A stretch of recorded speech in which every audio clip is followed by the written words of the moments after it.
Ya, Pak Lona Lengkong, selamat siang Pak. Selamat siang Mbak. Pak Lona Lengkong, saya Fesi ya Pak ya. Pak Arman Salam, cek. Cek mic. Cek. Cek mic. Sip. Ya. Mantap. Ardi, tolong dong Di. 10 second.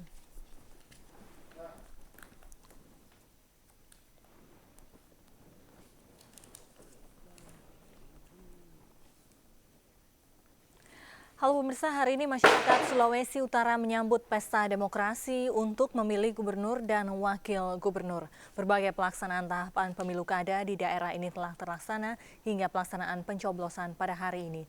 Live event pemilu kada Sulawesi Utara akan hadir hingga pukul 2:30 sore nanti dan kami akan memantau langsung menit per menit pergerakan suara dan laporan langsung dari Sulawesi Utara. Sudah bersama saya yakni analis lingkaran survei Indonesia Mas Arman Salam. Selamat siang Mas Arman. Selamat siang. Iya, dan Pak Lona Lengkong ini adalah pengamat politik dari Sulawesi Utara. Selamat siang. Selamat siang Mbak Fesi. Iya, dan pemirsa seperti biasa inilah live event pemilu kada Sulawesi Utara yang akan kami awali dengan 4 pasangan kandidat gubernur dan wakil gubernur Sulawesi Utara hari ini bertarung memperebutkan suara warga. Seperti apa profil pasangan kandidat tersebut berikut adalah liputannya. Sebagai provinsi paling utara di Sulawesi, tanggal 23 September tahun 1964, wilayah ini ditetapkan sebagai daerah tingkat 1 dengan ibu kota Manado. Daerah ini terkenal karena semboyan Torang Samua Basudara. 3 Agustus mendatang, 4 pasangan kandidat calon gubernur dan wakil gubernur masing-masing akan berjuang memperebutkan kursi nomor 1 di Sulawesi Utara. Pasangan nomor urut 1, Ramoy Markus Luntungan dan Hamdi Paputungan. Pasangan ini memiliki visi terwujudnya masyarakat Sulut yang sejahtera, aman lestari, unggul dan tentram. Ramoy Markus Luntungan merupakan Bupati Kabupaten Minahasa Selatan. Luntungan berpasangan dengan Paputungan dan didukung PDI Perjuangan. Paputungan adalah putra asli daerah Kabupaten Bolang Mongondo yang juga merupakan salah satu wakil ketua Partai Golkar. Pasangan nomor urut 2 yaitu Stefanus Friki Runtu dan Marlina Moha Siahaan. Pasangan ini diusung partai berlambang pohon beringin. Runtu merupakan ketua DPD 1 Partai Golkar dan bupati 2 periode di Kabupaten Minahasa.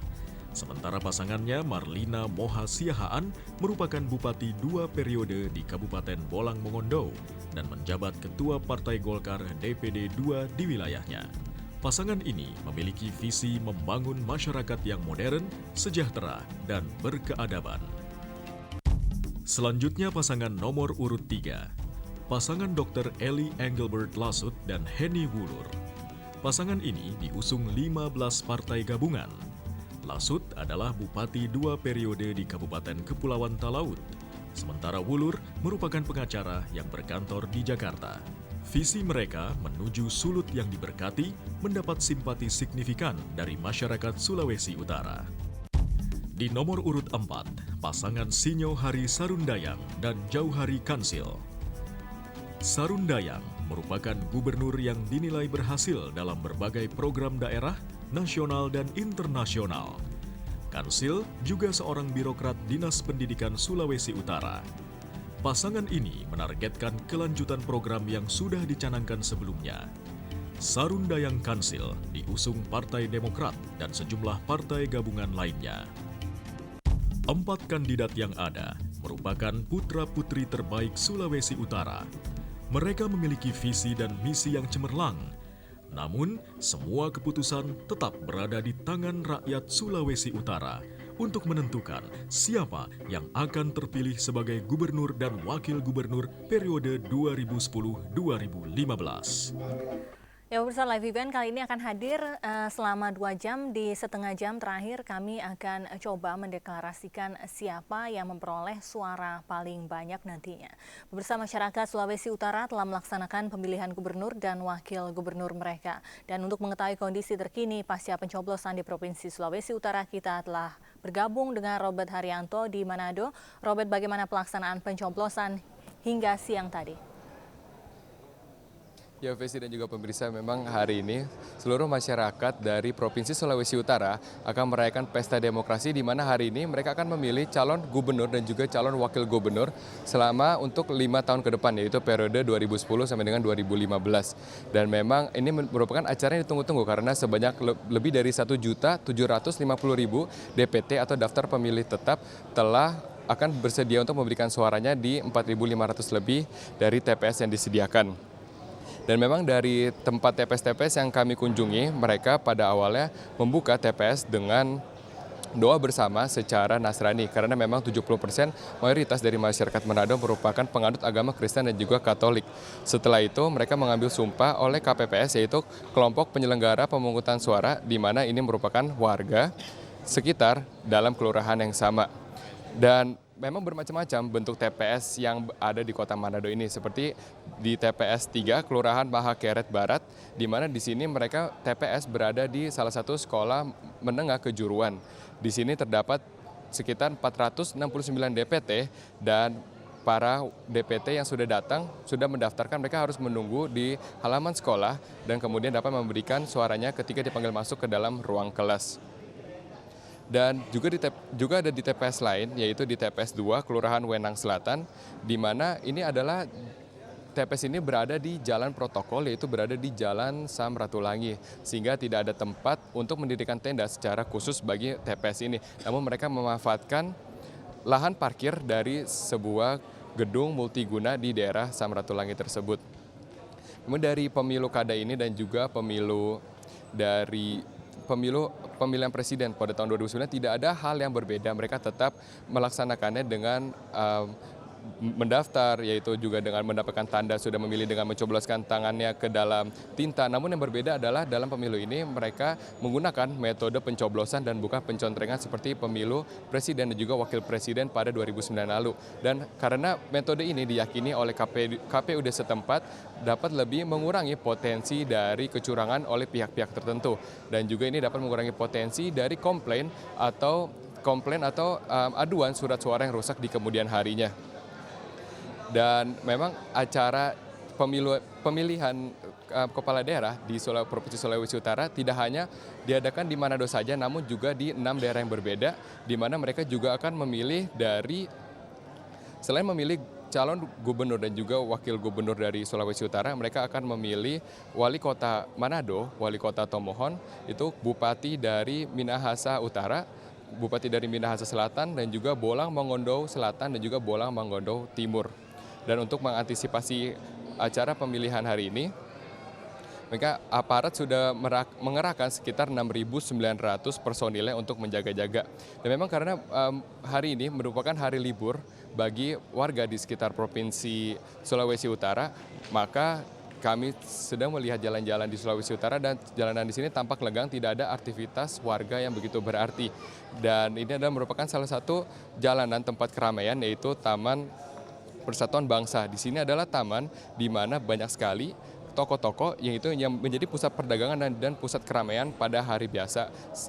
Mestinya hari biasa ini begitu ramai, namun hari ini karena hari libur dan para warga pergi ke TPS untuk memberikan suaranya, sehingga jalan ini menjadi kosong. Dan kami juga berjalan melewati dari Jalan Pierre Tendian Boulevard, di mana di sini terdapat Manado Town Square. Nah, di sini juga tidak ada aktivitas dari warga, itu juga aktivitas perekonomian yang sibuk terlihatnya.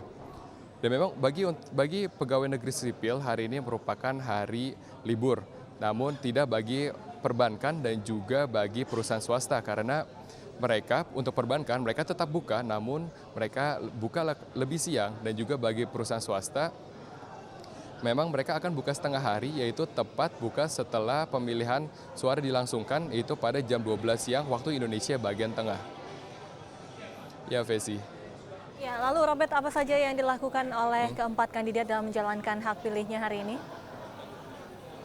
Ya, Vesti dan juga pemirsa, dari empat calon gubernur yang running atau yang menuju pilkada ini, mereka hanya ada 2 calon gubernur yang melaksanakan atau memberikan suaranya di daerah Manado. Yang pertama adalah dari wakil incumbent, yaitu Sinyo Hari Sarundayang, di mana Sinyo Hari ini memberikan suaranya di TPS 3 Kelurahan Bumi Beringin, di mana TPS ini tepat berada di sebelah komplek rumah dinas ya, sehingga ia hanya perlu berjalan kaki untuk pergi ke sana. Dan ia pergi pada sekitar pukul 6 waktu Indonesia bagian Barat atau 7 sekitar waktu Indonesia bagian Tengah, dan berada di sana sekitar selama 1 jam. Dan setelah memberikan suaranya di TPS tersebut, ia pun bergegas pulang.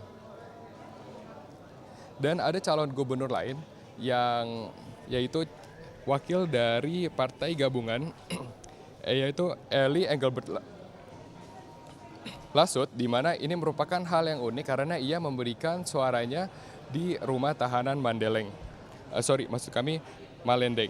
Dan hal ini menjadi menarik karena ia sekarang menjabat sebagai Bupati Talaut, namun ia tersandung kasus, yaitu kasus dugaan korupsi SPPD, yaitu surat perintah perjalanan dinas. Dan acara di rutan ini berlangsung sekitar pukul 10 karena mereka menunggu saksi yang datang untuk menyaksikan acara pemungutan suara di daerah tersebut. Nah, dan Eli ini memberikan suara di sana dan mendapat sambutan yang begitu meriah dari para napi-napi yang berada di sana. Dan sisanya untuk 2 kandidat lain, yaitu Ramoy Markus Luntungan, karena menjabat sebagai Bupati Minahasa, maka Ramoy juga sekarang memberikan suaranya di daerah Minahasa. Dan juga untuk bupati yang lain dari Partai Golkar, yaitu Stefanus Friki Runtuh, sekarang menjabat sebagai Bupati Minahasa, maka ia juga memberikan suara di Minahasa. Maksud kami untuk Ramoy Markus Luntungan, ia menjabat sebagai Bupati Minahasa Selatan.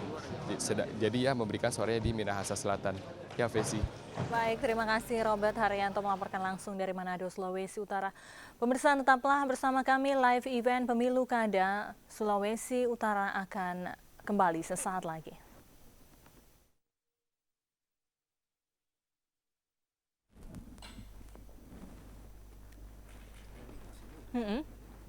Apa?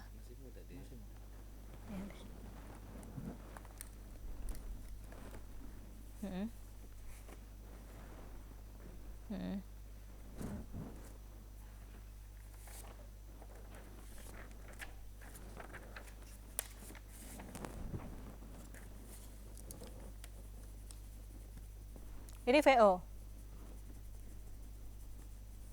Ini dialog dulu atau gimana?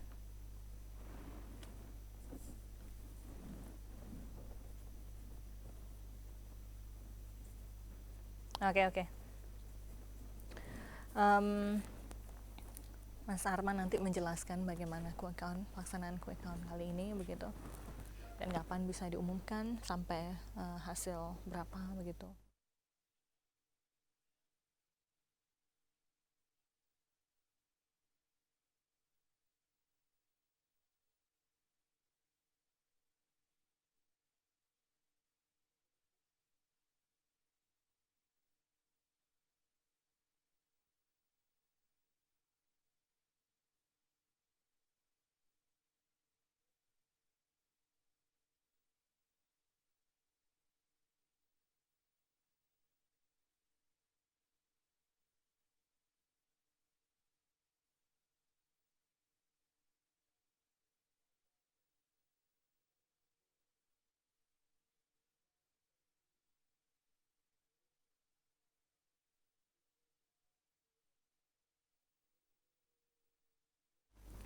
Ya, terima kasih Anda masih menyaksikan live event Quick Count Pemilu Kada Sulawesi Utara. Saya langsung memulai dialog pada siang hari ini. Saya ke Mas Arman dulu, mungkin bisa dijelaskan seperti apa mekanisme pelaksanaan Quick Count oleh Lingkaran Survei Indonesia untuk kali ini. Iya, quick count itu kan sebenarnya saya bicara mengenai pengertian quick count dulu mungkin Mbak Besi ya. Iya, silakan. Quick count itu adalah sebuah perhitungan ya, di mana berbeda dengan survei. Biasanya orang berasumsi bahwasanya quick count itu sama dengan survei. Jadi banyak sekali yang beranggapan bahwasanya hasil quick count ini mungkin bisa berubah seperti perubahan opini pada survei. Pada kenyataannya quick count itu adalah perhitungan hasil pencoblosan sebenarnya, dan ini relatif lebih kecil margin errornya. Artinya mungkin kalau dalam survei kita punya margin error sekitar 4,8 rata-rata gitu ya, dengan responden tertentu. Namun dalam quick count ini mungkin LSI mengklaim itu kurang lebih plus minus 1%. Plus minus 1%. Artinya nanti ada pergeseran dari angka-angka yang nanti sebentar lagi kita lihat, itu mungkin bergeser turun 1% atau naik 1% di seluruh kandidat yang ada. Oke, ada 15 kabupaten kota di Sulawesi Utara yang serempak begitu ya melaksanakan pemilu provinsi selain daripada yang melaksanakan pemilu kabupaten dan kota. Ada beberapa, ada sekitar 7 begitu. Target akan bisa diumumkan kapan dan di posisi angka berapa? Iya, sebenarnya ada beberapa indikator ya dalam mengumumkan hasil quick count. Yang pertama kita harus lihat bahwa data itu masuk secara normal. Artinya normal itu semua data masuk proporsional ya, sama dengan jumlah dari pemilih yang ada di 15 kabupaten kota tersebut. Itu yang disebut dengan normal. Kemudian yang kedua, data juga relatif stabil. Nanti kita akan lihat ada fluktuasi yang ekstrim. Nanti juga setelah data itu terakumulasi secara besar atau banyak, maka dia akan lebih stabil. Nah, di saat-saat itulah maka bisa dikatakan quick count itu bisa diputuskan atau bisa dideklar. Nah, mungkin pada kesempatan ini harapan saya dengan selisih waktu sekitar 1 jam ya, lebih cepat di sana. Mudah-mudahan jam 2:30 kita sudah bisa mengetahui. 3:30 waktu Jakarta, berarti 3:30 waktu Manado begitu ya. Kita bisa mulai declare begitu. Di angka titik kestabilannya sekitar 70%. Rata-rata biasanya di atas 70% ya, rata-rata. Oke, dalam quick count kali ini ada berapa TPS yang disurvei oleh LSI? Ya, TPS yang kita amati itu sebanyak 316 ya, 316 TPS. Itu sudah kita lakukan oversampling dari kurang lebih sekitar 56%. Jadi begini Mbak, perhitungan dalam pengambilan TPS itu kita tidak mengambil TPS-nya, tapi yang kita tentukan pertama berapa responden yang harus kita ambil sebagai contoh atau sebagai sampel. Nah, kurang lebih sekitar 130 ribuan. Nah, itu akan tercluster di dalam TPS-TPS kita distribusikan. Kemudian TPS itu kita ambil secara random atau acak. Tapi bukan acak-acakan. Artinya acak itu dijamin lah ya, kualitasnya begitu. Semua TPS memiliki kesempatan yang sama. Kadang-kadang acak itu bisa salah diartikan menjadi acak-acakan gitu ya. Jadi terstruktur, tersistematis dan menggunakan aksioma yang memang sudah kita lakukan beberapa kali. Oke, saya harus perjelas, saya harus ulangi, pada 2:30 nanti kita tidak menentukan siapa pemenang pemilu kada gubernur dan wakil gubernur Sulawesi Utara, tapi memperlihatkan kepada pemirsa siapa yang kandidat yang memiliki angka paling banyak pertama, kedua, ketiga, dan keempat. Begitu ya Mas Arman? Ya kurang lebih seperti itu. Tapi biasanya kalau LSI sih berani Mbak. Karena ini versi LSI gitu saja. Oke, karena LSI berada di bingkai Metro TV kali ini, kita mengumumkannya dengan seperti itu saja. Baik, saya ke Pak Lona ya. Pak Lona, ini ada 4 kandidat, salah satunya adalah incumbent. Bagaimana ini peluang masing-masing? Saya sangka bahwa masing-masing punya peluang yang sama. Peluang yang sama? Yang sama di dalam memenangkan ini. Tapi tentu ada satu yang akan menang. Ya, peluang sama, tapi yang menang sangat pasti diplomatis satu. Ya, sangat diplomatis jawabannya begitu ya, harus netral, harus menang. netral. Tapi ini tidak akan mempengaruhi suara dari masyarakat Sulawesi Utara karena pencoblosannya pun juga sudah selesai. Coba kita runtut dari pasangan nomor urut 1, 2, 3, dan 4, mungkin bisa diceritakan seperti apa latar belakangnya. Kalau kita bicara yang nomor urut 1 ini tampaknya Bupati Minahasa Selatan ya. Pak Ramoy ini bagaimana kekuatan suara? Karena dia naik dari partai PDIP, maka tentu mesin partai ini akan berjalan. Nah, tetapi harus diingat, yang ditampilkan sekarang bukan partai. Dia hanya mesin untuk mendulang suara. Tapi dia bukan semata-mata harus dia yang diikuti. Jadi person ya? Sebab ada anggota-anggota dari partai itu yang ternyata memilih calon yang lain. Begitu. Jadi masyarakat Sulawesi Utara lebih memilih person ya daripada memang trennya begitu Mbak ya. Tren. Kalau berdasarkan analisa kita memang profil itu paling dominan ya biasanya dalam menentukan kemenangan ya Pak kemenangan, ya. Jadi tetapi mudah-mudahan aja itu hanya menumpang mobil daripada partai itu. Oke. Kenapa Pak dengan partai? Kayaknya sebel bener dengan partainya. Karena begini, saya sudah bertahun-tahun tidak punya partai. Oh gitu. Saya tidak berpartai sudah Jadi sekian lebih baik tahun. person begitu ya? Iya. Lebih baik person. Oke, kalau bukan partai, bagaimana dengan kekuatan? Ini ada beberapa bupati yang running, antara lain yang nomor 1 ini yang kita bahas sekarang adalah Pak Ramoy, Bupati Minahasa Selatan. Apakah berarti bisa dikatakan masyarakat Minahasa Selatan otomatis akan memilih kandidat nomor urut 1 ini? Menurut pikiran saya tidak. Oh tidak? Tidak. Karena memang ada bupati yang populer di daerahnya. Ada yang tidak? Ada yang tidak. Karena apa? Tidak. Karena ada kebijakan-kebijakan dia di dalam APBD-nya itu tidak pro rakyat. Oke. Dan rakyat akan mengatakan saya tidak akan memilih dia. Oke. Bagaimana dengan peran calon wakilnya ini kandidat nomor urut 1 Hamdi Paputangan? Paputungan, maaf. Bagaimana perannya dalam mendulang suara untuk nomor urut 1 ini? Jadi kita di Sulawesi Utara itu ada 3 etnis besar. Iya. Ada Sangir Talaut, Nusa Utara, daerah kepulauan. Ada etnis Minahasa dan ada etnis Bolaang Mangondo. Iya. Masing-masing kandidat itu memilih dari etnis-etnis itu untuk papan 2. Seperti Pak Ramoy Luntungan, dia memilih Hamdi Paputungan untuk menjadi papan 2. Hamdi Paputungan adalah etnis Bolaang Mangondo.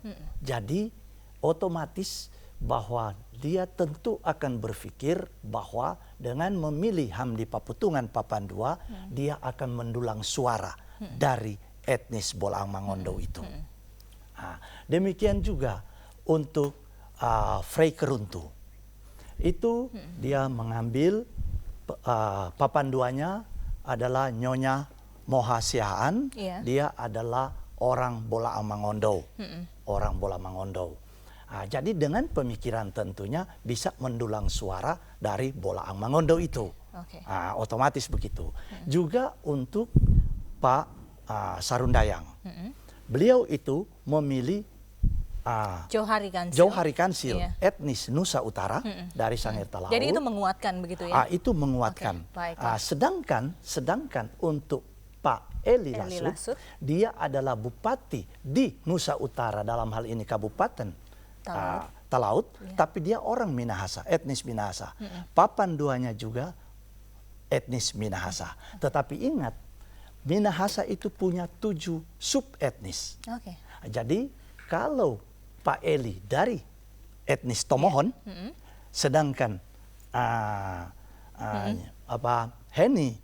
Heni Bulur itu dari etnis Minahasa Utara, etnis Tonsea. Nanti kita bahas ya Pak Lona soal sub-sub etnis ini dan apakah memang betul berdasarkan survei LSI bahwa etnis ini sangat mempengaruhi suara masyarakat Sulawesi Utara akan kemana. Pemirsa tetaplah bersama kami, live event Quick Count Pemilu Kada Sulawesi Utara masih akan berlanjut sesaat lagi. Ya pemirsa, terima kasih Anda masih menyaksikan live event Quick Count Pemilu Kada Sulawesi Utara. Saya akan mulai membacakan, ini ada sekitar 36,08% data yang sudah masuk, berarti suara yang sudah masuk ke LSI adalah sekitar seperti itu. Dan yang pertama, yang peroleh suara paling banyak pertama di posisi 32,67% adalah kandidat nomor urut 4, Sinyo Sarundayang dan Johari Kansil. Selanjutnya berturut-turut di kandidat nomor urut 2 di posisi 29,70%, yakni Stefanus Frei Keruntu dan Marlina Moha Siahaan. Selanjutnya di kandidat nomor urut 1 ya tampaknya, Ramoy Markus Luntungan dan Hamdi Paputungan. Yang terakhir yakni kandidat nomor urut 3, Eli Lasut dan Heni Wulur. Ini di posisi suara yang sudah masuk di kisaran 36,08%, masih jauh dari titik aman 70%. Saya kembali ke Mas Arman. Ini belum sampai ke titik aman pastinya Mas Arman. Belum. Iya, kita bicara soal etnis. Tadi menurut Pak Lona mengatakan bahwa yang namanya kesukuan ini sangat mempengaruhi akan dibawa kemana suara masyarakat Sulawesi Utara. Kalau dari data atau survei LSI seperti itu kah? Iya, sebenarnya tadi sempat disinggung di awal Mbak ya, dukungan atau electability itu memang dipengaruhi oleh yang paling dominan sekali adalah profil kandidat itu sendiri, itu yang pertama. Kemudian yang kedua memang faktor dari demografis juga mempengaruhi. Faktor demografis itu banyak sekali Mbak ya, mulai dari gender, kemudian suku, agama, kemudian perimbangan teritorial, artinya asal dan lain sebagainya. Jadi saya kira kalau dikatakan berpengaruh memang berpengaruh, tapi bukan satu-satunya faktor gitu ya. Karena memang kalau dari survei pun untuk pasangan mungkin nanti akan bisa ditampilkan untuk pasangan Sinyo Sarandayang relatif menguasai di Minahasa gitu ya. Berarti yang paling berpengaruh apa kalau bukan etnis? Apakah gender, apakah kemudian agama? Ya itu tadi saya katakan, kalau secara umum saya katakan profil kandidat di situ. Profil kandidat mulai dari tingkat kepribadian, kejujuran, kapasitas, kemudian tingkat kepintaran dan lain sebagainya yang dipandang oleh masyarakat, termasuk dari keberhasilan dalam memimpin. Kalau memang dia seorang incumbent gitu ya, baik tingkat bupati, wali kota maupun gubernur. Nah, bukan berarti tadi yang saya katakan faktor demografis juga berpengaruh biasanya untuk wilayah-wilayah yang membutuhkan perimbangan primordial. Jadi kayak macam misalnya satu wilayah bertarung antara suku A dengan suku B, saya kira itu akan berpengaruh kuat biasanya ya. Tapi kan saya lihat Sulut ini cukup beragam ya, dan juga saya kira sentimen terhadap demografis kurang begitu kental saya kira. Baiklah, kita kembali ke Manado. Ini waktu Manado sudah menunjukkan 2:30 lebih dan penghitungan suara sudah dimulai sejak pukul 12 atau pukul 1 waktu Sulawesi Utara. Kita akan langsung cek Robert Haryanto yang saat ini berada di Manado. Robert, bagaimana suasana terkini hasil penghitungan suara di TPS yang Anda pantau? Ya, Vesi dan juga pemirsa, memang tadi tepat pukul jam 12 waktu Indonesia bagian tengah, tempat pemungutan suara pun sudah resmi ditutup semua di seluruh wilayah Sulawesi Utara. Dan tepat pada pukul 1 waktu Indonesia bagian tengah, maka dimulailah dari penghitungan suara. Dari hasil penghitungan suara dari TPS di TPS 3 Kelurahan Bumi Beringin, dan memang ini adalah TPS yang tepat bersebelahan dengan rumah dinas dari Gubernur Sulawesi Utara yang sekarang, yaitu Sinyo Hari Sarundayang. Ini memang tercatat DPT sebanyak 352, namun hanya 268 pemilih yang menggunakan hak pilihnya, dan kita belum mengetahui hasil fisik dari perolehan suara di TPS ini karena mereka akan memulai menghitung dari suara untuk calon wali kota dan juga calon wakil wali kota untuk kota Manado. Dan setelah dari calon wali kota dan juga calon wali kota Manado, maka mereka akan memulai menghitung suara dari calon gubernur dan juga calon wakil gubernur. Dan kalau seandainya memang kita lihat, karena ini adalah TPS yang merupakan tempat pemilihan atau tempat dari Sarundayang memilih, maka kemungkinan besar tempat ini akan didominasi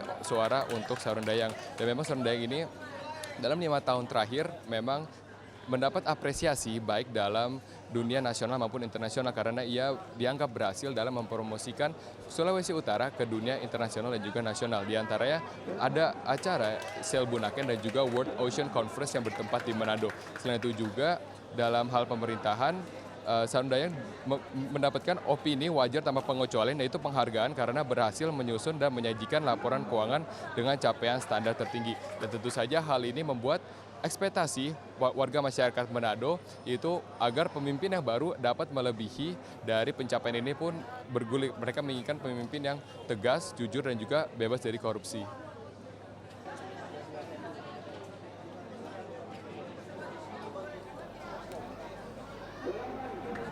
Ya, dan sekarang ini saya sedang berdiri di tempat, yaitu tempat dari rumah dinas dari Sarundayang, di mana di sini banyak terdapat simpatisan, itu Pak Sarundayang sendiri dengan istri dan juga Pak Jauhari Kansil, dia calon wakil gubernur dengan istrinya, dan juga di sini juga terdapat keluarga besar dan juga simpatisan dan juga tim sukses dari Sarundayang sendiri. Memang kalau seandainya kita melihat dari perhitungan sebentar kikan, maka posisi teratas masih dipegang oleh Sinyo Hari Sarundayang dan beserta wakilnya yaitu Jauhari Kansil. Dan sekarang kita akan menanyakan kepada salah satu simpatisan di sini bagaimana tanggapannya terhadap hasil sementara yang masih dihitung. Di sini sudah ada Pak Frans Modong. Pak, bagaimana Pak melihat hasil perhitungan sementara di mana Pak Jauhari unggul jauh sementara dengan 33%? Baiklah, Jadi saya atas nama tim kampanye Provinsi Sulawesi Utara dalam rangka memenangkan pasangan Sinyohari Sarundayang dan Johari Kansil. Pertama-tama memanjatkan puji syukur pada Tuhan Yang Maha Kuasa.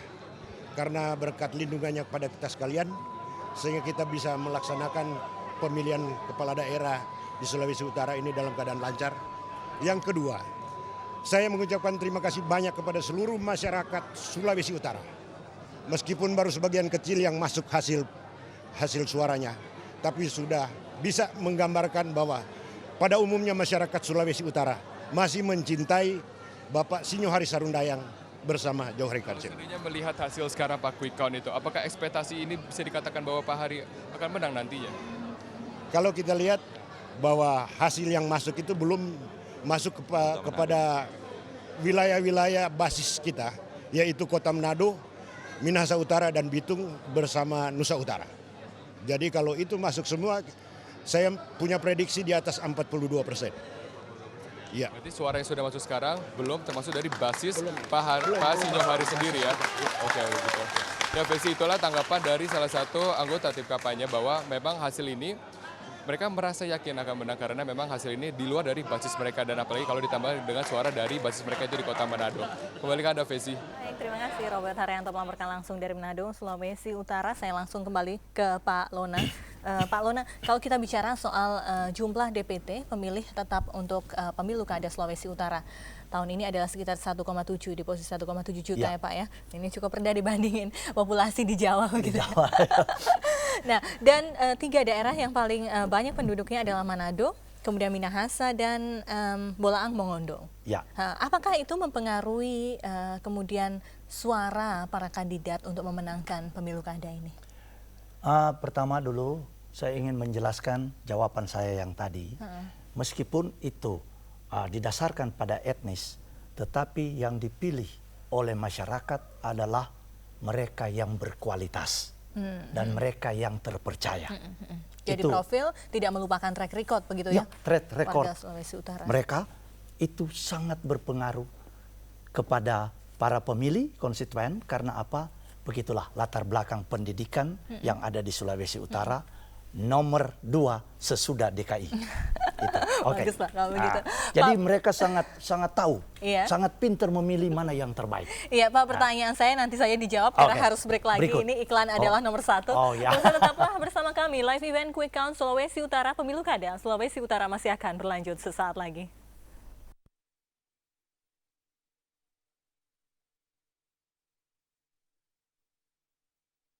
Jadi kita nggak dapat ininya, audio floor-nya dong. Siapa Pak ini ya Pak? Siapa? Lasut. Pak Lasut. Eli Lasut. Eli Lasut. Apa sih dugaan korupsinya Pak? Perjalanan dinas, bantuan bencana alam, dan proyek-proyek yang tidak selesai. Oke. Sehingga tadi waktu dia mencoblos ada yang rambut putih, itu si Mandiri, itu kepala bagian pembangunannya dia.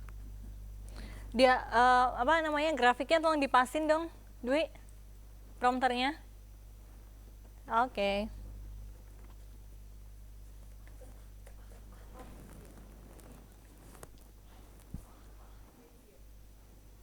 Bahasa Manado kah?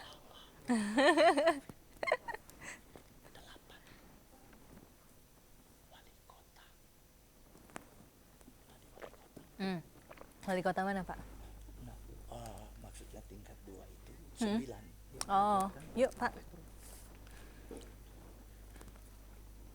Ya, terima kasih masih bersama kami di live event Quick Count Pemilu Kada Sulawesi Utara. Sebelum saya membacakan, saya akan langsung saja bacakan kembali suara-suara yang sudah masuk, data yang masuk di posisi 75%. Iya, tampaknya masih belum begitu karena cukup cepat sekali kalau sudah di posisi 75%. Saya langsung dialog saja lagi, melanjutkan dialog. Pak Lona, Pak silakan melanjutkan mengenai tadi Manado, Minahasa dan Bolaang Mongondo. Jumlah pemilih di sana itu 3 daerah itu paling banyak di antara daerah-daerah yang lain. di mana jumlah suara pemilih ini sangat berpengaruh terhadap perolehan suara dari kandidat-kandidat ini. Itu otomatis.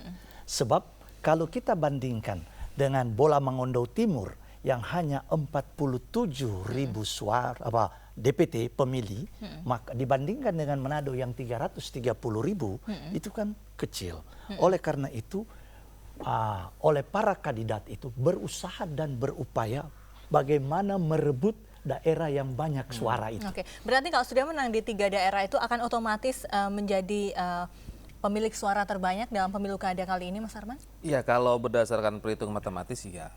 Karena memang dari 3 wilayah itu memang sudah lebih dari 50% ya dari totalnya gitu. Tapi kan kita tahu di situ juga tentunya menjadi tanah perebutan, tanah sengketa kan, kan begitu ya. Dan di sana pun banyak juga tuh tuan tanahnya di situ kan. Kayak macamnya Friki ada di Minahasa. Kemudian juga kayak apa namanya Ramoy Minahasa juga. Kemudian biar bagaimanapun juga Sarundayang juga ada di kota Manado karena di pusat kota gitu kan pastinya. Saya kira juga wilayah Tapi dari tuan tanah tersebut mana yang paling kuat di 3 daerah itu? Atau satu-satu memiliki kekuatan di masing-masing? Saya kira kalau itu nanti kita lihat berdasarkan zona di quick count yang akan kelihatan realnya gitu ya. Tapi seharusnya Friki dan juga Ramoy punya kekuatan di wilayah Minahasa seharusnya gitu ya logikanya. Karena memang di situ kan merupakan jajahan dia, tanda petik ya, jajahan dia kan gitu. Seharusnya, tapi nanti kita lihat data realnya, karena nanti dari zona, kita breakdown zona kan kelihatan tuh. Ada berapa zona ini yang dibagi oleh LSI? Kita bagi kalau tidak salah itu ada sekitar 5 zona. Zona pertama itu Manado, jadi kita khususkan di Manado karena memang di situ sudah 330.000 sudah sendiri tuh. Kemudian zona 2 itu Minahasa Tenggara dan Minahasa Utara. Nanti kita lihat tuh per zona itu kira-kira seperti apa. Di zona 3 itu Kota Mobagu, Tomohon, Minahasa Selatan. Kemudian zona 4 itu Bitung, Kepulauan Sangihe, Kepulauan Talaut, Siau, Tugu Landung, Biaro. Kemudian zona 5 itu Bolmong Timur, Bolmong Utara, Bolmong Selatan. Oke. Kalau angkanya sudah masuk 50%, kita akan langsung bagi per zonanya. Kita akan breakdown zonanya. Pemirsa, berdasarkan hasil pemilu legislatif 2009 yang mendapat 5 besar perolehan suara, yakni dari Partai Golkar 304.098 suara, PDIP 290.448 suara, disusul Partai Demokrat yang meraup 181.573 suara. Selain itu Partai Damai Sejahtera atau PDS mampu memperoleh 80.016 dan Partai Amanat Nasional atau PAN meraih suara 56.479.000 suara. Perolehan ini berdasarkan data pemilih tetap yang mencapai kisaran 1.579.814 orang. Namun dari DPT tersebut sebanyak 1.323.131 suara menggunakan hak pilihnya, sedangkan sisanya tidak memilih. Itu DPT berdasarkan pemilu legislatif yang pastinya sudah bertambah untuk kali ini ya Pak Lona ya. Kalau kita bicara, kita kait-kaitkan lah dengan perolehan partai politik pada pemilu legislatif yang lalu yang menempatkan Partai Golkar menjadi yang pertama begitu. Apakah ini akan otomatis kandidat yang diusung oleh Partai Golkar akan memperoleh simpati paling banyak dari masyarakat Sulawesi Utara? Oh tidak. Tidak ya? Tidak. Jadi partai politik kembali lagi tidak akan berpengaruh apa-apa? Ya, hanya menjadi mesin, tetapi bukan pendulang. Bukan pendulang.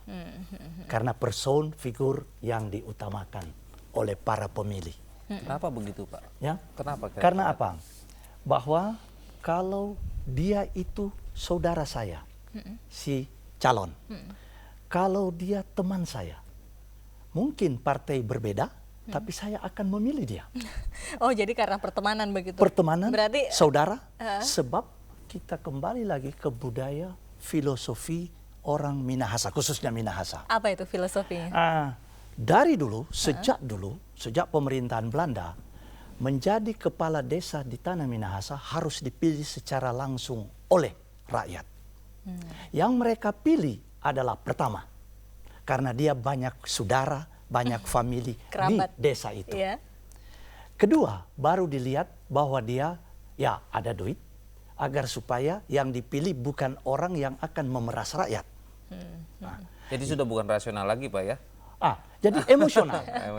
Emosional. Tapi titik rasionalnya adalah tetap. Tetapi menjelang di masa modern ini, orang sudah makin rasional. Sudah bergeser nilai itu. Dia sudah makin rasional. Dia akan berpikir, apakah dengan saya memilih sang pemimpin ini, dia dapat menjamin kesejahteraan anak dan cucu saya. Oke, jadi kombinasi antara rasional dan irasional karena kerabat dan lain sebagainya. Rasionalnya jadi di titik sama Gemeinschaft itu akan terjadi. Oke, rasionalnya di titik profil, sementara irasionalnya di titik kerabat, kedekatan. Dan dia punya uang atau tidak begitu. Kalau dari survei dari LSI bagaimana? Mengenai apa nih, Mbak? Ya, mengenai irasional dan rasional tadi, mana yang lebih diperhitungkan di alam modern oleh warga Sulawesi Utara? Putaran pertama kemarin ya, kalau saya baca secara umum masyarakat Indonesia irasional. Ya, putaran kemarin dari 1999 ke 2004, dari 2004 ke 2009. Oh, pasca reformasi. Pasca reformasi. Jadi memang masih melankolis pemilih Indonesia itu. Jadi masih tadi misalnya saya kenal, kemudian dekat, masih emosional, masih bermain di situ ya. Tapi semakin ke sini saya kira semakin tidak rasional. Karena kebanyakan lebih memilih uang. Nah itu, saya juga bingung nih, kapan nih penduduk kita nih bisa berpikir rasional gitu ya, bisa berpikir masalah kualitas dan lain sebagainya gitu. Kalau kemarin masih mending lah ya, emosional, persahabatan, saudara masih mending Pak. Kalau sekarang udah money politik nih. Siapa itu yang juga ngasih masalah uang yang gitu. terjadi di pemilu kada Sulawesi Saya Utara. kira kemungkinan ada indikasi itu. Tapi kalau kita bicara lebih umum ya, masalah pilkada di Indonesia rata-rata sekarang sudah mengarah ke arah sana. Ini juga harus segera diantisipasi dalam meningkatkan kualitas demokrasi. Oke, Pak Lona, tanpa menyebutkan nama-namanya, saya ingin tahu sebagai masyarakat di luar Sulawesi Utara apa saja yang terjadi selama keempat pasangan kandidat ini kampanye, dan ada satu yang kemudian gugur ya, ada 5 awalnya begitu, yang kemudian ada bau-bau begitu money politics, tanpa menyebutkan nama, apa bentuknya? Jadi ada beberapa kandidat, terutama di Kota Manado. Ya, untuk pemilihan wali kota, itu money politik itu berjalan, money politik. Memang kita harus akui bahwa untuk seseorang bisa menjadi calon itu, saya katakan visi, misi, harus punya gizi, ya, untuk biaya politik. Dan kelihatannya sekarang dia menuju kepada money politik itu. Jadi serangan fajar dengan dalil untuk memberikan uang capek, uang lelah kepada mereka, padahal rakyat yang liwat dipanggil. Rupanya belum terima honor ya. Nih. Belum terima uang fajar ya, uang di fajar. Jadi itu terjadi, terjadi. Itu fenomena money politik itu berarti rakyatnya semakin pintar apa gimana tuh Pak? Secara ada yang pintar, ada yang pintar. Yang pintar diambil tapi tidak dipilih. Tapi tidak memilih dia. Gitu, tetapi kasihan ada yang mereka katakan bahwa ini kalian udah makan ya, sebab ada beras juga di money politik. Iya, apa saja beras, bentuknya beras, apa saja? Kalau yang terakhir saya dengar tadi ditelepon oleh istri saya bahwa ada yang bawa duit, bawa beras, malahan bawa buah. Buah pun dibawa. Pak, saya tanya nih Pak, jangan sebutkan nama. Berapa calon yang main kayak gituan di sana dari debat itu? Ya. Saya sangka ada kira-kira 50. Atau semuanya? 50-50 50 lah. Sebab ada yang saya lihat juga tidak mampu untuk money politik, tidak mampu hanya karena berdasarkan emosi. Saya mau mencalonkan diri. Ya, jika money politicsnya buah, uang dan lain sebagainya itu ada, bagaimana dengan money politics dengan menggunakan kebijakan? Ya. Dengan menggunakan kebijakannya? Ya, saya sangka bahwa ada tidak, Pak? Untuk menggunakan kebijakan itu pasti ada. Begitu. Itu pasti ada. Tetapi ingat, APBD itu kan harus diaudit. Jadi awas, hati-hati orang yang mempergunakan kebijakan, apalagi mempergunakan uang dari kebijakan itu awas, dia akan terperosok sendiri. Oke, misalnya contohnya sudah konversi belum Pak dari minyak tanah ke gas? Disulut belum. Disulut belum. Jadi tidak bisa mempergunakan kebijakan tidak boleh, itu. Tidak bisa, dan tidak ada yang mau dipergunakan untuk seperti itu. Oke, Pak Lona, Pak Arman, kita lihat lagi, kita review sedikit ini berapa total suara yang sudah masuk di posisi 56,33%. Kandidat nomor urut 4 masih memimpin dengan perolehan suara 33,32%, disusul dengan kandidat nomor urut 2 27,05%, kandidat nomor urut 1 dan kandidat nomor urut 3 ini bersaing sangat ketat, yang satu memperoleh 19,91% dan yang ketiga ini di posisi terakhir 19,72%. Mas Arman, silahkan komentarnya. Iya, saya komentar masalah grafik dulu ya, biar nanti jangan salah paham. Ini grafik tidak ada kaitannya terhadap partai dukungan. Partai dukungan? Iya, tidak. takutnya nanti warna merah, warna biru gitu kan. Ini orang nanti protes nih orang partai. Wah, itu bukan partai saya kok malah jadi di kandidat yang dulu lain. ya. Iya, betul. Nah, kalau lihat dari angka ini, memang kita lihat pasangan nomor 4 ya, pasangan Sinyo Hari Sarundayang dan Johari Kansil ini memang memimpin. Ini kalau misalnya kayak begini sudah di angka 56,33, saya kira sudah mulai ada kestabilan ya. Sudah mulai ada kestabilan, saya katakan. Tapi masih sangat rentan juga kalau untuk dideklar. Tapi kalau kita lihat dari angka ini, angka realnya saja kita lihat di situ. Syarat pertama sudah satu putaran. Oh, sudah satu putaran. Sudah bisa dipastikan nih satu putaran. Kalau tidak akan mungkin turun menjadi 29, berapa persen begitu? Kalau kita bicara mungkin ya, tapi kalau bicara peluang agak kecil gitu ya. Nah, itu satu putaran bisa dikatakan ya 70% lah satu putaran gitu ya. Kemudian dikatakan juga kalaupun misalnya unggul juga sudah bisa dikatakan 70% juga, tapi itu juga terlalu cepat juga saya katakan karena memang data pun masih 56. Oke, kita komentar soal pasangan nomor urut 1 dan nomor urut 3 ini yang saling berkejar-kejaran meskipun kemungkinan akan memperoleh suara terbanyak sangat tipis begitu. Ini apa sebabnya? Berarti kan kekuatannya sama. Saya kira itu tadi kalau misalnya kita lihat ini saya belum bisa mengakses data dari sisi zona ya, sebenarnya ini data mana saja yang sudah masuk karena nanti kan kelihatan tuh ya kalau memang misalnya masuk itu untuk zona-zona atau wilayah-wilayah taruh kata kalau gitu kita tahu Stefanus Friki itu adalah Bupati Minahasa, mungkin data misalnya masuk Minahasa semua misalnya gitu ya berdasarkan data itu kan sebenarnya terjawab ya kenapa dia tinggi, kemudian kenapa yang lain agak stabil dan lain sebagainya. Tapi terlepas dari masalah itu saya kira memang berdasarkan survei LSI pun dua tokoh ini memang bersaing ya, dalam artian memang Sinyo Sarundayang memang selalu di atas, tapi kan ini kan pilkada ya opini dan terus bisa berubah, tapi memang dua tokoh ini memang relatif lebih menjadi sorotan atau referensi dukungan masyarakat sana. Pasca tersangkutnya Eli ya. Oke, jadi yang tersangka itu adalah kandidat nomor urut 3 yang memperebutkan papan pertama ya, Pak Eli Lasut begitu ya.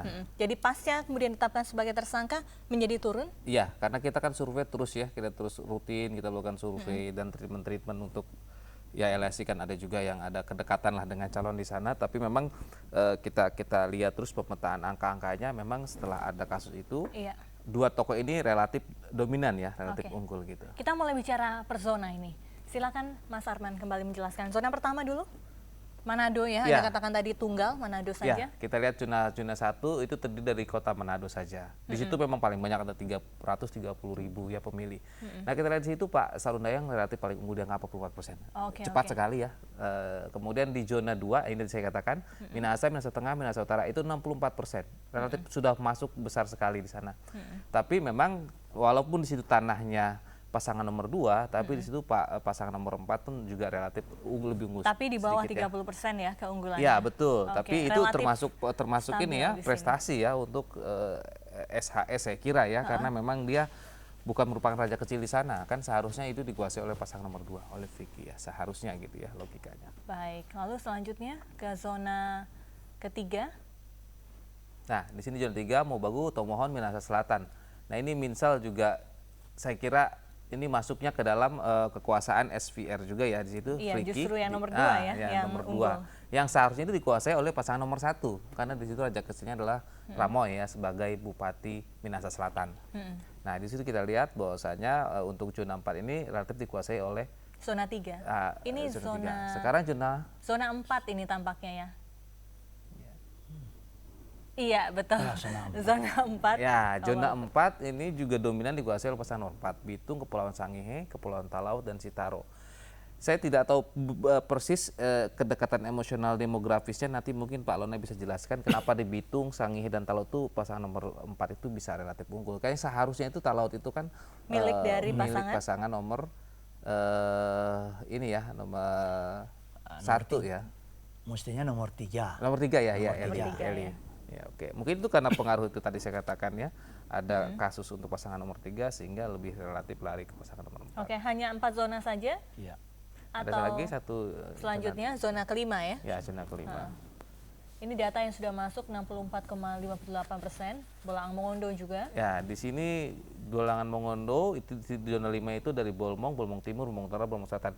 Saya kira ini pengaruh dari wakilnya ya, Marlina Mausetan merupakan bupati di sana ya. Oke. Jadi saya kira pasangan nomor 2 pun mendulang yang relatif mutlak sekali di zona 5 atau zona terakhir sana. Tapi lagi-lagi di sini relatif kecil ya apa jumlah pemilihnya. Jumlah pemilihnya Ya, paling kecil kecil. bahkan. Oke, baiklah. Ya, itu tadi analisa sementara, belum bisa dideklarasi siapa yang mendapatkan perolehan suara paling banyak dalam pemilu kada Sulawesi Utara. Pemirsa, tetaplah bersama kami usai Headline News pukul 14 waktu Indonesia Barat. Live event Quick Count pemilu kada Sulawesi Utara masih akan berlanjut. Ya pemirsa, terima kasih Anda masih terus menyaksikan Hitung Cepat, live event Hitung Cepat Pemilu Kada Sulawesi Utara. Langsung saya akan ajak Anda kembali bergabung ke Manado. Ada Robert Haryanto di sana. Robert? Ya, bagaimana perkembangan terkini penghitungan suara di sana? Ya, Fezi dan juga pemirsa, sampai saat ini kami pun masih belum mendapatkan data akurat mengenai perhitungan suara karena memang TPS sejak ditutup dan dimulai penghitungan suara sejak pukul 1 siang waktu Indonesia bagian tengah. Sampai sekarang mereka juga masih mengadakan perhitungan dan yang pertama kali dihitung adalah suara untuk calon wali kota dan juga calon wakil wali kota untuk wilayah Manado. Dan sebagai salah satu bentuk antusiasme warga terhadap pemilu kada ini dapat terlihat dari berbagai macam TPS yang berada di seputar kota Manado. Contohnya di TPS 3 Kelurahan Malalayang 1 Barat ini, di sini TPS dihias begitu meriah selayaknya akan ada acara pesta ulang tahun karena mereka kotak suara pun dihias dengan bendera juga ornamen-ornamen yang unik dan juga selain itu ada balon-balon yang bertebaran dan menggantung di atas mereka. Dan ini memang merupakan salah satu antusiasme warga bagaimana mereka begitu bersemangat untuk mendekorasi dan juga memberikan suaranya pada hari ini. Dan selain itu juga untuk mengakomodasi para pasien yang berada di rumah sakit, yaitu kami juga pergi ke Rumah Sakit Umum Profesor Dr. R.D. Kandau, di mana di sini mereka ada TPS khusus untuk wilayah Kecamatan Malalayang. Jumlah pasien di dalam rumah sakit ini sampai kemarin sore tercatat sekitar 408 dan tadi memang seharusnya acara dimulai pukul 7 namun acara dimulai pukul 9 pagi karena ada kesalahan dalam penghitungan logistik. Dan di dalam rumah sakit ini pasien satu persatu didatangi oleh petugas kesehatan di rumah sakit sana dan diberikan suaranya lalu dia dapat memasukkannya ke dalam kotak yang dibawa. Uniknya dalam rumah sakit ini, jika para pasien bukan berada dalam kecamatan Malalayang, maka mereka hanya berhak untuk memilih calon gubernur dan juga calon wakil gubernur. Sedangkan mereka juga tidak berhak untuk memilih calon wali kota dan juga calon wakil wali kota wilayah Manado. Namun jika mereka memiliki KTP yang berdomisili dalam kecamatan Malalayang, mereka berhak untuk memilih dan memberikan suaranya untuk kedua pemilu kada tersebut. Dan selain itu juga, kami juga pergi ke rutan Malendeng, yaitu rumah tahanan di mana di sini terdapat sekitar 270 tahanan, yaitu mereka semuanya sudah dikurangi dari tahanan yang dipindahkan ke rutan Sumompo dan juga tahanan yang bebas sebelum pemilu kada ini digelar. Jadi total ada 270 tahanan di sini. Dan mereka ini mengadakan atau memberikan suaranya di dalam aula.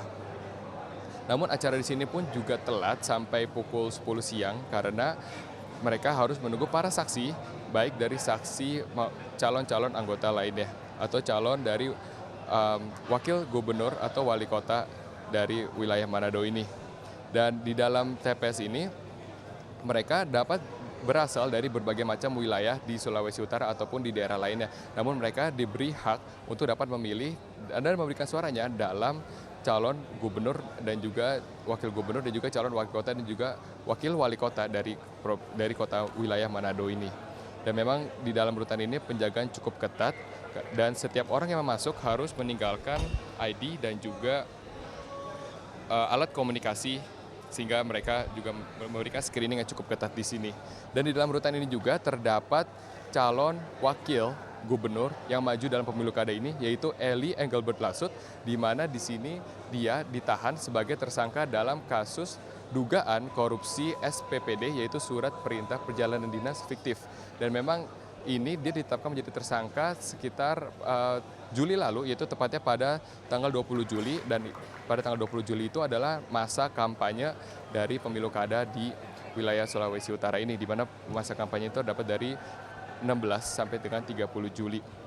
Dan memang Elis saat ini masih menjabat sebagai bupati dari Kabupaten Talaut, dan dia belum mendapatkan perizinan penangguhan penahanan baik dari Kajati Sulawesi Utara dan juga dari Kejagung di Jakarta, bertempat di Jakarta.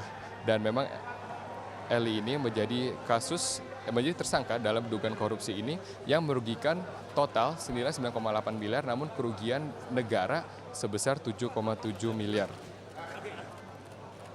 Dan karena ada wakil dari calon gubernur yang menjalani proses hukum seperti ini, maka banyak sekali tanggapan dari masyarakat yang menginginkan agar gubernur terpilih nanti mereka harus bersih dari tindakan korupsi, bersih dari tindakan pidana, jujur dan juga adil. Dan berikut adalah petikan beberapa aspirasi dari para pemilih di daerah sini. Gimana harapan untuk gubernur terpilih? Harapan saya sebagai warga Sulawesi Utara, kami menginginkan pemimpin yang terpilih nanti adalah pemimpin yang benar-benar mampu memberantas korupsi, mampu memajukan Sulut 5 tahun ke depan, membangun pariwisata dan mensejahterakan rakyat Sulawesi Utara. Terima kasih. Bu, harapan untuk gubernur? Harapan sebagai anggota masyarakat dari Sulawesi Utara, gubernur kita itu harus orang yang jujur, yang baik, yang benar dalam arti baik itu belum berarti benar ya, desaru baik-baik dan anti korupsi. Itu kan kita punya negara itu sudah terbesar korupsinya. Jadi kita punya gubernur ini, kebetulan gubernur kita ini yang sekarang dia anti korupsi. Nah, jadi begitulah, itu intinya harus yang anti korupsi yang baik, yang beriman, ya, takut akan Tuhan. Saya pegang aja mereka. Apa harapan untuk gubernur? Ya, sebagai warga masyarakat yang baik, saya telah memenuhi tanggung jawab saya untuk memilih. Harapan saya, baik gubernur maupun wali kota atau bupati, mereka menunjukkan kualitas kepemimpinan yang diharapkan oleh masyarakat. Dan kualitas kepemimpinan itu diwujud nyatakan, ditindaklanjuti dalam segala lini kepemerintahan dalam kehidupan. Terutama untuk Apa Pak? Saya pegang. Lihatnya ke saya. Apa Mbak harapan untuk gubernur terpilih? Tentunya masyarakat di sini memilih gubernur yang jujur aja. Biar masyarakat di sini dipimpin secara baik dan benar, bukan cuma janji-janji belaka. Ya, kembali ke Anda, Vesi. Baiklah, Robert Haryanto melaporkan langsung dari Manado, Sulawesi Utara. Itulah tadi laporan Robert yang berada di salah satu TPS unik, yakni TPS di Rutan, begitu, di mana ada salah satu calon gubernur ini, yakni Eli Lasut, yang menghuni rutan tersebut dan menjadi tersangka dalam beberapa kasus korupsi. Saya kembali lagi ke Pak Lanu. Pak, ini perolehan suara Eli kita bisa saksikan bersama di angka 66,13% suara yang sudah masuk, perolehannya di atas 20% begitu. Ini apa yang menyebabkan masyarakat Sulawesi Utara masih berkeinginan memilih seseorang yang statusnya tersangka? Yang pertama, bahwa di dalam proses hukum tidak ada yang bisa mengintervensi. Sebab proses hukum seseorang itu adalah hak prerogatif dari penegak hukum. Itu yang pertama. Yang kedua, timbul pertanyaan, kenapa Eli yang sudah dijadikan tersangka masih banyak masyarakat yang pilih? Eli ini adalah bupati